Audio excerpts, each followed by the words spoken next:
Livro Palavras do Infinito, Irmão X, capítulo 10. A ordem do Mestre, o cumprimento da promessa do Consolador. Introdução doutrinária. A cena descrita por Irmão X mostra Jesus, do alto da direção espiritual do planeta, dialogando com João Evangelista sobre 3 pontos decisivos: o sentido da sua vinda à Terra, o estado atual do seu Evangelho e o cumprimento da promessa do Consolador. Kardec apresenta Jesus como guia e modelo da humanidade e mostra o Espiritismo como desdobramento dessa mesma direção, quando a promessa do Espírito de verdade se realiza na hora em que a inteligência humana já consegue raciocinar a fé e responder com responsabilidade às leis divinas. Os espíritos superiores ensinam que o Cristo governa o mundo desde antes da sua encarnação, conduzindo a evolução de cada espírito e da coletividade. Neste texto, as perguntas do Cristo a João funcionam como perguntas de Deus à consciência humana, lembram o passado, aferem o presente e decidem o futuro. O ponto culminante é claro. Porque a verdade foi deturpada, Jesus ordena que os mortos falem, abrindo o ciclo do Espiritismo. Isso torna o trecho precioso para a educação do espírito, pois mostra que a vinda do Cristo e a chegada do Consolador não são eventos isolados, mas etapas de um mesmo plano de amor, que hoje se volta diretamente para nós. Nível literal. Literalmente, o texto apresenta um Natal no plano espiritual. O céu vibra em alegria, anjos acendem estrelas, harmonias evocam a noite de Belém. Jesus, em trono de jasmins e estrelas, chama João, que aparece rejuvenescido, com a pureza dos primeiros tempos. O Cristo pergunta se o discípulo se lembra da sua vinda à Terra. João responde com precisão cronológica. Jesus corrige o foco. Não quer datas, quer o murmúrio das lembranças, o sentido moral do acontecimento. A partir daí, João recorda a manjedoura humilde, a estrela, os pastores, a paz anunciada, a ternura de Maria, e depois a infância perseguida, a fuga, o trabalho com José e a comunhão de Jesus com o Pai, antes de descer às lamas da terra para uma missão única. Em seguida, Jesus pergunta como anda a sua doutrina no mundo. João diz que vai mal. Concílios, disputas, heresias, símbolos exagerados. Os homens se desentendem sobre os textos. O mestre lembra que o seu ensino era simples e acessível.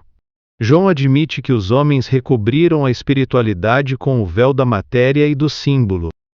Quando Jesus pergunta pelos representantes, João confessa que muitos estão mergulhados em interesses materiais, explorando o nome do Cristo e condenando-se mutuamente, esquecidos do amor fraterno.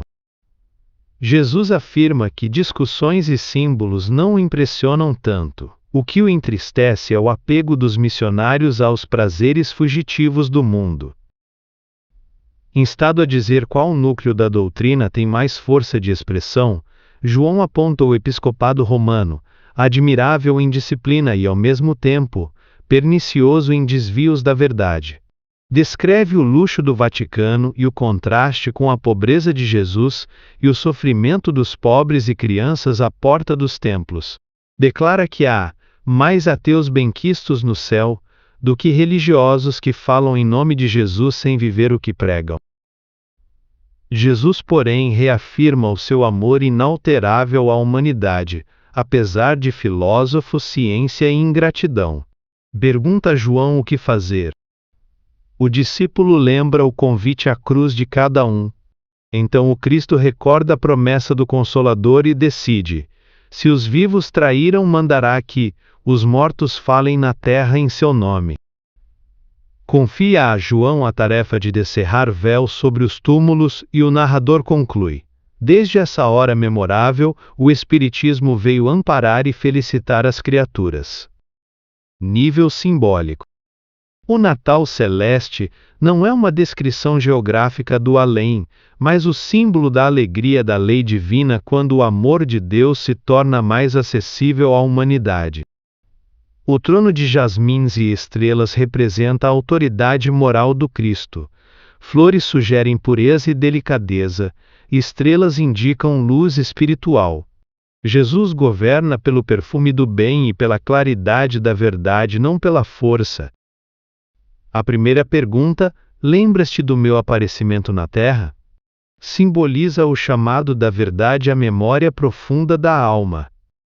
A resposta cronológica de João é a imagem da mente que se protege com dados para não se expor à exigência de conversão. Quando Jesus pede lembranças, desloca o foco, quer que o discípulo traga à tona a humildade de Belém, a confiança dos pastores, a doçura materna, a renúncia de quem vem de palácios de sol para a lama. É o símbolo da passagem da religião como informação para a religião como encontro. A pergunta como seguem no mundo as coisas atinentes à minha doutrina simboliza o exame amoroso da realidade. Jesus convida João a olhar não só para a beleza do Natal, mas para o estado concreto da fé na história. No plano simbólico, é a consciência sendo chamada a medir, com sinceridade, quanto do Evangelho já entrou na vida da humanidade e na vida pessoal. Quando Cristo pergunta, e os meus representantes, que fazem eles? O texto atinge o símbolo da responsabilidade. Os representantes não são apenas líderes de uma igreja, representam qualquer consciência que fala em nome de Deus. O contraste entre o Cristo sem pouso e os sucessores cercados de luxo é uma parábola da religião invertida, o altar convertido em vitrine, o serviço transformado em carreira, o templo confundido com tesouro. A frase, "O que me contrista é o apego dos meus missionários aos prazeres fugitivos do mundo", concentra o símbolo central. A raiz do desvio está no coração que escolhe o prazer imediato em vez da fidelidade silenciosa. O Vaticano suntuoso, as sandálias adornadas, o dinheiro descrito como defecação do demônio, são imagens fortes para dizer que quando a matéria ocupa o lugar de Deus, o sagrado se degrada. Por fim, mandarei que os mortos falem na terra, é o símbolo da virada espiritual. Quando as instituições vivas se tornam pouco permeáveis à verdade, o Cristo abre o canal da mediunidade. Os mortos representam a consciência imortal, que atravessou a morte e volta a testemunhar. Descerra-se o véu da morte, a noite dos túmulos se ilumina, e nasce o Espiritismo como voz organizada do mundo espiritual junto à humanidade. Nível espiritual, movimento da alma. Espiritualmente, o texto descreve um movimento educativo em 4 passos. Primeiro, o Cristo tira João da fé puramente intelectual. Ao corrigir a resposta cronológica, convida o discípulo a recordar o Cristo vivo, o Cristo humilde, o Cristo que se faz pequeno. Kardec mostra que a fé raciocinada não se contenta com fórmulas. Aqui vemos a fé raciocinada abrindo espaço para a fé sentida, aquela que transforma o coração. Depois, Jesus chama João à lucidez. A pergunta sobre o estado da doutrina leva o discípulo a admitir concílios, distorções, símbolos, luxos. É o momento em que a alma aprende a olhar sem ilusão para os problemas da religião na terra. A evangelização de espíritos ensina que amadurecimento espiritual exige esse olhar claro, que não idealiza nem se desespera, mas reconhece a realidade para poder transformá-la. Em seguida, o Cristo conduz João ao encontro com a responsabilidade moral. Quando se fala dos representantes e do apego aos prazeres, entra em cena a lei de causa e efeito em nível profundo. Não basta conhecer, não basta liderar, não basta ter nome religioso. A colheita espiritual depende da fidelidade na prática, do uso do livre-arbítrio a favor do amor. A frase sobre ateus benquistos no céu mostra que Deus pesa atitudes, não rótulos. Por fim, Jesus guarda João de cair no desânimo estéril. Ao afirmar que sua piedade é inalterável e lembrar a promessa do Consolador, mostra a lei de progresso em ação. Quando a humanidade se afasta do espírito do Evangelho, o próprio Cristo abre um novo ciclo de revelação, agora pela voz dos Espíritos. O Espiritismo, nesse movimento, é mais do que teoria. É um recurso de Deus para restaurar a confiança na vida, aprofundar o sentido da responsabilidade e convidar a alma a cooperar com o plano divino. Esse mesmo movimento é proposto a nós: sair da fé de superfície para a lembrança viva do Cristo, sair da devoção confortável para a lucidez que enxerga os desvios, sair da crítica aos outros para a responsabilidade pessoal, sair do pessimismo para a confiança ativa no Consolador. Nível vivencial consciencial, aplicação pessoal. Aplicando esse roteiro à nossa vida, podemos imaginar que o Cristo nos faz hoje as mesmas perguntas que dirigiu a João. Quando ele pergunta: "Lembras-te do meu aparecimento?", podemos ouvir: "Lembras-te do dia em que a certeza da vida espiritual tocou teu coração?" Ou a rotina já apagou essa lembrança e deixou apenas conceitos? Uma primeira atitude prática é recuperar, em prece e em reflexão, os momentos em que Deus foi mais nítido para nós, e deixar que esses momentos voltem a inspirar as escolhas atuais. Quando Jesus indaga como seguem as coisas atinentes à minha doutrina, o campo se estreita para dentro. Não se trata de examinar igrejas e grupos, mas de olhar como o Evangelho está sendo vivido na família, no trabalho, nas relações, na casa espírita, na gestão do tempo e do dinheiro. A evangelização de espíritos convida o discípulo a fazer com serenidade esse balanço. Quais hábitos já foram tocados pelo Evangelho? Quais ainda não? A pergunta: e os meus representantes? Que fazem eles? Hoje, inclui qualquer pessoa que se apresenta como cristã ou espírita. Representamos Jesus diante dos filhos, dos colegas, dos pacientes, dos clientes, dos companheiros de tarefa.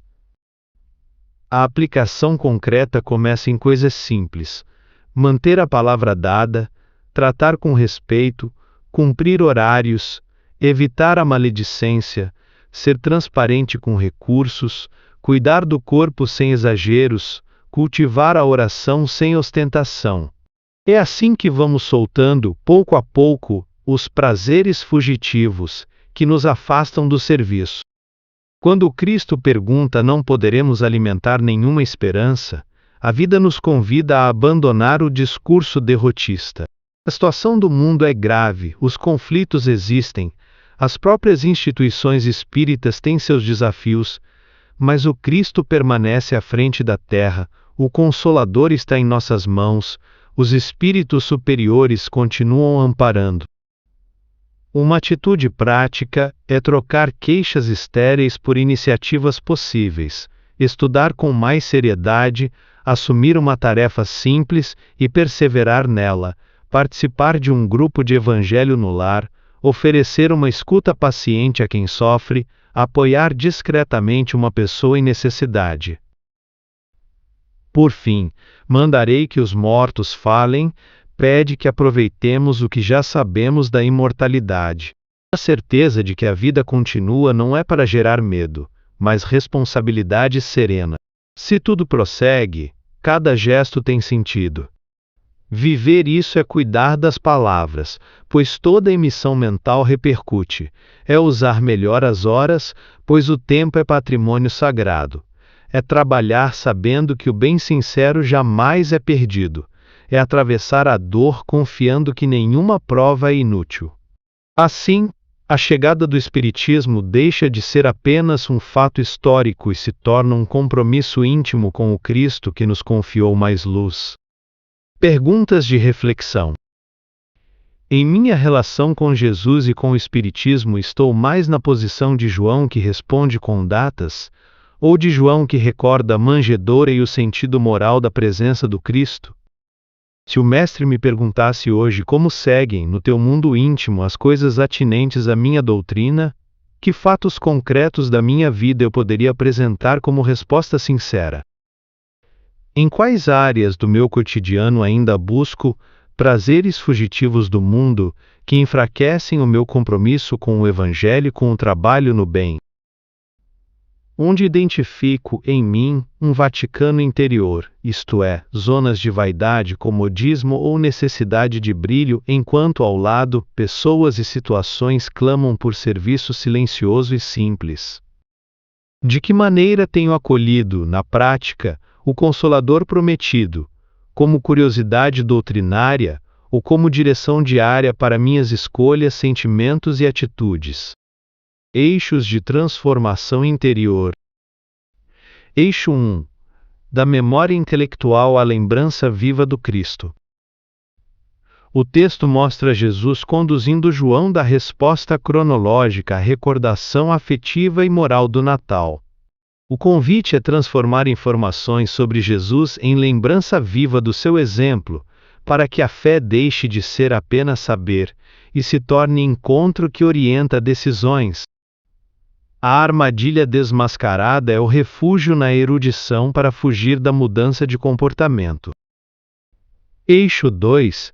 Da crítica às instituições à responsabilidade pessoal diante do Evangelho do Consolador. Ao examinar o estado da doutrina, o Cristo não autoriza o ódio às igrejas, ele chama o discípulo à cooperação e, em seguida, envia o Espiritismo. O chamado para nós é deixar de usar os erros alheios como desculpa para a própria estagnação e assumir a parte que nos cabe. Simplificar a vida, renunciar a excessos, servir com discrição, viver com seriedade moral o conhecimento espírita que recebemos. Eixo 3. Do pessimismo à confiança operosa na direção do Cristo. Quando João se inclina ao desânimo, Jesus afirma que sua piedade é inalterável e cumpre a promessa do Consolador. O eixo de transformação aqui é abandonar o olhar derrotista e adotar uma confiança que trabalha.